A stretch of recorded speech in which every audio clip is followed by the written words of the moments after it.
everybody, welcome back to another video with Lord Soul. If you're new to my channel, I'm a psychic medium, a spiritual life coach, and just a spiritual bitch putting everybody on. What I intend to do is to teach people that God and Jesus and the universe coexist as one. Now today in this video, guys, this video is going to be about something that I actually had a lot of trouble with in the past, and I feel like it would be great to speak to y'all about it, especially because it was a requested video to basically cover how to solidify your desires into your reality. So as you already know, within the law of assumption, we can assume and persist within getting our desires. Affirming and persisting is exactly the way that we get what we want at the fastest rate possible. But as y'all know, while you are affirming and persisting, you know, you get your desires, all that stuff. Sometimes, and yes, very much sometimes, because I know it's not everybody, but sometimes there would be people like me before, or even like you, where we tend to overthink just a little bit about our desires. We see it happening right before our very eyes. We're very happy, very excited, but then suddenly a pang of terror hits us in the face, punches us in the face, and makes us feel like there's something really scary about the fact that we actually have our desires now, that we start to freak out because we think that we might lose it, or that there might even feel like there's a loss of control within you keeping that desire within your reality. But in reality, guys, there's nothing here to fear, especially when it comes to this, because once you have what you want, you simply have it. The only thing you need to stop doing is resorting back to the way that you used to think before you knew that you were that bitch, before you were affirming and persisting, because that's exactly what makes you feel like there's something here that's missing. Now that I got what I want, how am I going to keep it here? What can I do to keep it here? Babe, just be. The only thing that you need to do to keep it there is just be. Just remember exactly what you were affirming while you were affirming for that desire. Keep the same energy. Don't work backwards. Don't look anywhere else. Don't freak out. Don't do anything. Just know that it's going to be okay, because it's literally already okay, but you got to keep it okay and not let all those overthinking thoughts or whatever to come in to just pile up on it and make you forget about how wonderful and how easy it was for you to get your desires. Okay, guys? I want to get started with the video right now because there's a lot to talk about here, but before I do that, pay attention to the background music, the binaural beat album, the law of assumption one. You already know what it is. We're blessing our ears today and our hearts and our desires, because everything that we want is easily in the bag right here, right now, because we said that it is, and that is a huge blessing for us, as we always say, because we know that it is. We're just going to allow for this music to make us feel as serene and as calm and as anxiety free, of course, never anxiety, as possible, because we really are meant to be radiating at that peaceful level at all times. No matter what it is, guys, whatever it is that you want, you have to understand that it is so easy for you to have, but you just got to stop overthinking. Obviously you never do, but y'all know what I mean. Just relax, just chill, just take a chill pill, literally. But then anyway, now we can get started with the video right now, so we can get to talking about how to solidify your desires, how to harden them in the 3D once you get them. You already know what it is, because sometimes, like I said, we can overthink just a little bit, make it feel like it's moving backwards, and then lose our desire. Of course, you can't ever lose your desire, but if you do feel like you can, of course you might be able to, but you won't be able to, of course not. But then anyway, guys, so basically the whole thing about this, okay, is simply just the sense that you have lost the control that you had while you were affirming for that desire. You guys have to understand that the amount of power that you had while you were affirming for that desire is still the amount of power that you have right now. The way that you were feeling while you were saying, I got this, I got this, I got this, is still the same thing you should be telling yourself right here, right now, because this is not something that you're going out of your way to beg or chase. You said that you had it, and then you do. Now you do. Chill with it and stop freaking out about what can go wrong, what can be said, what if something happens. Nothing is going to happen without your permission. You simply have to stop allowing for things to happen, or for things to be able to happen because you said that they can. Do you understand? It's all about what you're willing to accept and what you're willing to not accept. And obviously here, what you would not accept is your desire leaving you, because your desire cannot leave you. And not even just that, guys. If you do think from this perspective to say that your desire can somehow slip out of your life, or you can lose that person, lose the money, whatever it is that you have been wanting so badly your entire life, and now that you got it, you're afraid of losing it, you guys have to understand that if you do perceive it this way, it is also because you are putting that desire on a pedestal that you probably didn't even know that you were doing. Do you realize exactly what I'm saying here? You feel like that thing has more power than you, can do whatever it wants to do, and that it's only there for your company because you begged for it to come in, because you affirmed and affirmed and affirmed, and thank God now it's finally here. In reality, guys, when you get that desire, it's not you pleading the universe to say thank you so much, and of course you should always be thankful. Okay, I'm not taking away from that, because I am a very grateful person too, but more so, how about this? What I'm trying to say is to not sit there and to think to yourself that this was a favor that was done for you. Do you understand? You're not going to sit here and make it clear to yourself that this was something that your desire had the kind heart and energy to come into your life to give you what you want, because you really, really wanted it, and it just came through because you really, really wanted it. In reality, guys, you wanted it, you got that shit. It was just like that, nothing else besides that. It's not doing you a favor. If anything, you're doing that thing a favor, because that thing is blessed to be able to have a presence within your life. Y'all see what I'm saying? If you flip the script on it and you allow it to just be something that, of course I would have it, like it's not a big deal, it won't be a big deal. So when you do get that desire and you have it in your reality, reality and you fear for a second that things might go wrong or whatever, you can just simply say to yourself that it's not a big deal. Like, why wouldn't you have this thing? It's not something so much bigger than you that it can just grow legs and walk out of your life. Even if it's an SP, they're not gonna leave your life just because you're afraid. Like, nothing's gonna happen unless you keep repeating to yourself that it's all gonna go away. That's a little different. You're literally affirming for the backwards emotion where that thing is gonna get up and go. But here, I'm talking about that general fear where you're sitting down and you're like, I really don't wanna lose it. I really don't wanna lose it. You're not gonna lose it unless you consistently claim that you will lose it, okay? Get rid of all your fear by realizing that you are the one who's in control, my love. Like, you already know what it is. You already know that you're the one who's in control. You already know the power that you hold and what you bring to the table, and the fact that you actually manifested this desire. That is something that is amazing, very inspirational, and of course very impressive to you, but it's also something that you already knew that you could manifest, okay? It's not something that's so crazy. Oh my goodness, I cannot believe I did this. Why can't you believe it? Why is it that crazy to you? Were you not always the manifesting legend that you are now? Were you not always this powerful? Were you not always the one who was in control? Yes, you always were, whether you realized it or not. The only difference now is that now you see that, which is a very good thing for you, because you're not going to allow for anyone or anything to make you feel like you're smaller than they are, because you are on top of everything. You're bigger than everything. You have the ultimate control over every single thing, okay guys? So that's exactly why you have to stop perceiving your desires as something that is so much bigger and more powerful than you just because you wanted it so badly. You can definitely want what you want, feeling it all the way in your bones and your core, saying, I really, really want this thing. Of course you can, but the only thing that you can't technically do is give your power away to that thing to allow for that thing to call all the shots in every way possible. Once you get the money, you're not going to sit there and tell yourself, oh my god, what if I just lose it all? Once you have the SP, you're not going to sit there and say, what if they fall in love with someone else? Once you have the appearance change, you're not going to say, what if it shifts back to the way that it was? The only way that it can do any of these things is if you consistently claim to yourself that it can, or that it's even a possibility, because it's not if you don't claim that it is, okay guys? It's all about taking control over your life, like literally empowering yourself and maintaining that power and not giving it up once you actually have those desires, because the only thing that you should be doing once you have those desires is just telling yourself, damn, I really have it. Like, I really got this. I really got this. I really got this. It's not going to be an assumption anymore. It's not going to be the truth, because it literally is the truth. It happened. It's there. It's right in front of you. You can't tell it no anymore because it's right in front of you. Do you understand? So long as you are not giving your power away for free to the universe, to all of your desires or whatever else, you will always have what you want. But that's exactly why you have to stop being so afraid of losing something that always belonged to you. It always did. It always did, no matter what it was, guys. One of the biggest mistakes that I can definitely say, and I will say that this was truly, genuinely a mistake that my old self did when it came to manifesting my desires, is that back then when I would manifest for my desires, I remember how cake it was, right? I got this, I got this, I got this, but mentally low key as fuck, I would keep all of my desires on a pedestal. So in my head, I would think to myself, oh my god, it would change my life if this came true. God, please, this, that, let it happen, whatever. It's okay to be that excited for your desires, but in my case, it more so felt like it was something that would be blessing me if it happened to me. In reality, I'm blessing that thing, you know? That thing has the blessing of being within my life all on me because I'm the one who's in control. But in this case, like I said, I would view all of these things as something that was above me. So once I actually was getting what I wanted, guys, oh my goodness, I would consciously, and yes, very much consciously so, work against the desires that I already had within my reality. So once they came right in, y'all want to know what I said? It's not gonna last. It's gonna go away. It's only gonna be like this for a few days and then right back to the way that it was. Oh my god. And that's not even the end of everything that I used to say. I used to say a lot more things like this that would send all of my desires right back to where they came from. Goodbye. And guess where I was left? In my room, feeling sad as fuck because I was like, I cannot believe that I manifested that thing away. You know, I knew what I was doing, but it was almost like self-sabotage couldn't let me stop. Like, it was just something that I felt like had a hold on me, and it really did at the time, because I was allowing for all these self-sabotaging thoughts and ideas to come in to make me feel so powerless, and it really did. But over time, I had to realize that as long as I kept doing this to myself, my life was always going to remain as shitty, pretty much, as I perceived it to be, because it really was going to stay that way so long as I was sending my desires right back to where they came from. Absolutely not, guys. You have to be smarter than this. You have to be able to make the conscious decision to stay right here, to let those desires chase you, and then once they're chasing you and they've caught up to you, then you're gonna let them sit by you and admire you and want you because they need you. Do you understand? That is exactly how you solidify this shit, is by saying to yourself, cake, it's in the bag, already knew it, blah blah blah. And it really is. It's already here. It's in the bag. It's cake. It's done, set in stone. The only thing that you need to know is just know this and stop working against something that is meant to be working with you. Because again, guys, I regretted it very deeply at the time. I remember I was like, I'm fucking myself over, whatever. But as time went on, I just realized that all I had to do was just, one, revise. Definitely I revised for those desires. They came back into into my reality and they maintained. But also I had to recognize that as long as I kept doing this, you know, for the rest of my life was always going to be that way. And I knew that I didn't want that, especially because I am the one who's in control, which is why now I'm at that place where I am getting what I want and it's staying in my life. It's because I know to not work against my desires, but to work with them, because we're not enemies, we're friends, bruh. We're in love, we're together forever. It's always going to be this way, but it's just something that you have to know for yourself. Do not fight it anymore. Do not be afraid of what belongs to you, because it really does, guys. You all have to understand that if you want the best, you need to manifest the best and to be okay with the best being by your side, because the best is meant to be by your side. But the way that you do that is just by allowing for it to just be. I got this, I got this, I got this. Of course I do. It's not crazy. It's not insane to me. It's not something that was not meant to happen to me. This is exactly what was meant to happen to me. Of course it is. Of course it is. Of course it is. Of course it is. I deserve this. I really do deserve this. I got this in the bag. I know that I do. I know that I do. I know that I do. Keep reminding yourself why you got this shit in the bag. Of course you do. Yes, I do. All the time. Constantly. It literally is what you say it is. And it's always going to be that way. But that's why you consciously choose to allow it to just be in your life without fear of you losing it, without fear of it walking away, leaving you, whatever, because the only way that it can is if you say that that's what's going to happen. And if you ever do get those thoughts that try to make you feel like, I'm really, really scared right now, I am gonna lose it, whatever, you have to sit down with yourself and just tell yourself to shut up. For one quick second, just sit yourself down and be like, baby girl, why are you making this harder than it needs to be? You deserve this. You see other people out here getting what they want. You deserve the same. Allow it to just be. Be okay with that, because you really are that important. This is why also I always say that self-concept is so important. I would say definitely it's because here in this case you would think that you don't deserve what you want, but of course you do. So you have to remember it for yourself that you do deserve the best and that these things do want you just as bad as you want them, and to be okay with sitting with that instead of running away from it, because so long as you keep running away from it, it's going to keep leaving you. And I really don't want that to keep happening to you, because you know better than that. And especially because if you know that you deserve everything that you want, those things want you so much more, so much harder, and they want to be with you so much longer, but you just have to allow them to just be, okay? Obviously I'm at this point because I learned throughout my years that I was not meant to keep pushing my desires away, which is why I learned how to not push them away, and that's why I'm happy now, fully happy now. But that's exactly why the same thing goes for you. You got to make it happen for yourself. You got to know what's up, and you got to stop being so afraid of the outcome of what, like literally what. Nothing bad is gonna happen to you. Be okay with having the best, because the best wants you too. The best wants you 10 times more. Just be okay with that, because you really do deserve this shit, and you absolutely do, my love. Trust me, guys, you really fucking do. It's always gonna be your way or no way, so be sure that you're choosing your way always, okay? Because it's a one-way road. All of your desires are going down that road to meet you on the other side, where the gold lies on the end of the rainbow. Everything, they're right there with you. You just gotta be okay with claiming them, with maintaining them, and with not fighting with yourself to say that you don't deserve it, because yes, you do. Don't be afraid of something that rightfully belongs to you, because it literally does rightfully belong to you, and that's just what the tea is. Truly speaking, guys, it's this easy. It really is this easy to maintain those desires. You just gotta be okay with it. Be okay with it. I'm okay with it. Of course I am. I'm okay with it. I'm okay. I've never been more okay with this in my life. I am so okay with this. I love being okay with this. Of course you are. Why wouldn't you be? Exactly. Keep that energy up, and you'll always have what you want. Maintain it in the bag, always by your side, because you said so. And that's it. All right, my love, that's basically it for my video. Thank y'all so much for watching. I really appreciate it. I intend that this video helped you to the best of its ability, and I know that it did, because guys, what the hell are you so afraid of? Like, what did X say? What are you so, literally, yeah, his song, what are you so afraid of? What are you so afraid of? Get up and keep it pushing. You cannot be afraid of something that wants you, okay? Is obsessed with you, can't stop thinking about you, misses you, all of the good shit that you want. You have to understand that your desire feel it all for you too, because you said that it does. Like, it's all a matter of what you say for yourself. Do not sit here and unintentionally curse yourself out of getting what you want, because you think that you don't deserve it, because you think it needs to leave, because you think,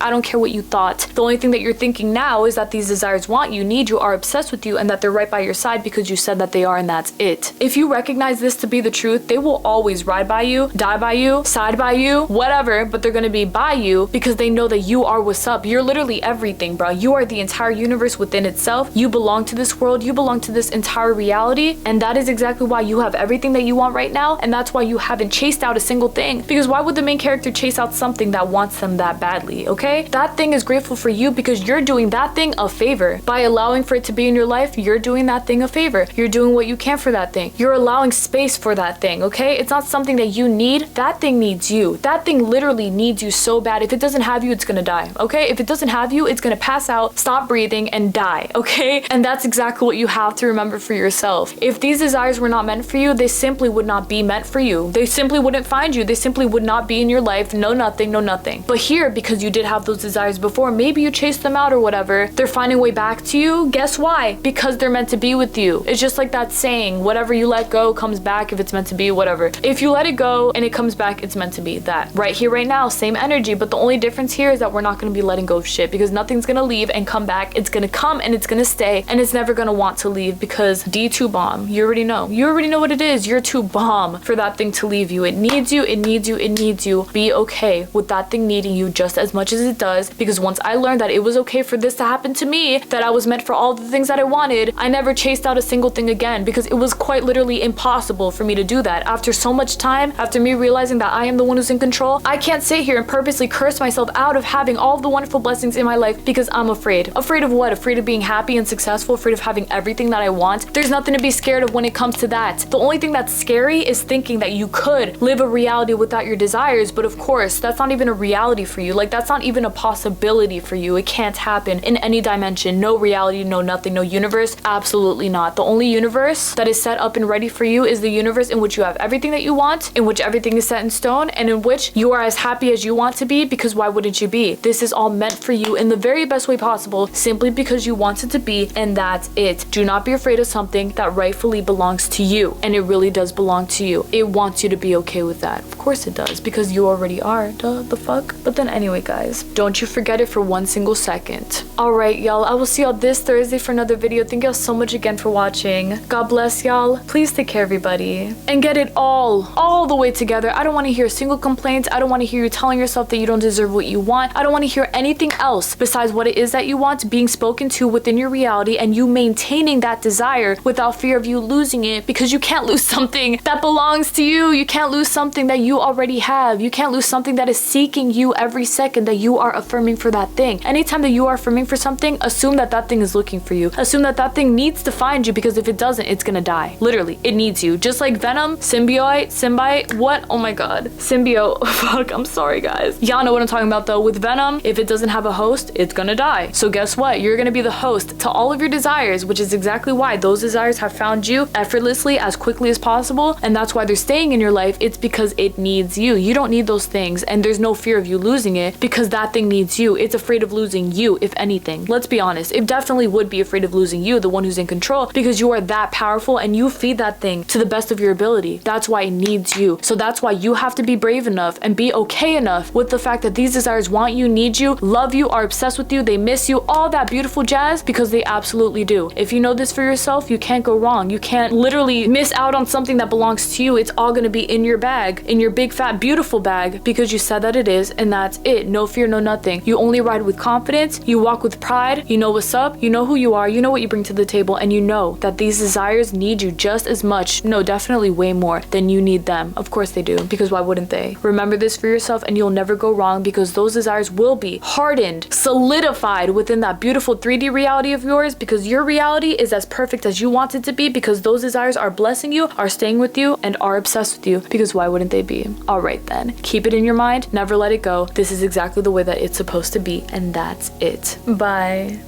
You can't go wrong, my love. You are the main character within itself. You are the entire universe within itself. You can't chase out something that rightfully belongs to you. If those desires have found you, of course, thank God that they did, because they really needed you, then why in the world would they ever leave you? Obviously, without your permission, they're not going to, because why would they? But you have to be the one to permit them staying over time, rent-free or with rent, within your mind, within your life, just because you want them there. There's nothing to be afraid of, genuinely speaking, when it comes to this, because all those wonderful blessings that you have manifested for for yourself are all things that do belong to you, but you have to recognize that first. Because so long as you sit here, keep fighting it, oh my god, I'm scared, oh my god, this, that, like, it's not gonna help you. It's gonna keep you in one single place in which you constantly are up and down, having your desires, not having them, like, no, you're not gonna do the up and down bullshit. You're simply going to allow for it to come in, to stay there, and to just chill with you on a Saturday night, watching a movie every freaking Saturday for fun, because that's what y'all do for Saturday fun. Like, it doesn't matter what it is. The whole thing here is that it's gonna stay with you because you wanted to, because you have permitted that for yourself. But that is something that you did for you, that you should be very proud of course you should, and that you will never allow to be chased out of your life, because no desire of yours is ever one that you are supposed to be losing. You can't lose a desire. That shit is meant for you, so allow it to be meant for you. Allow it to stay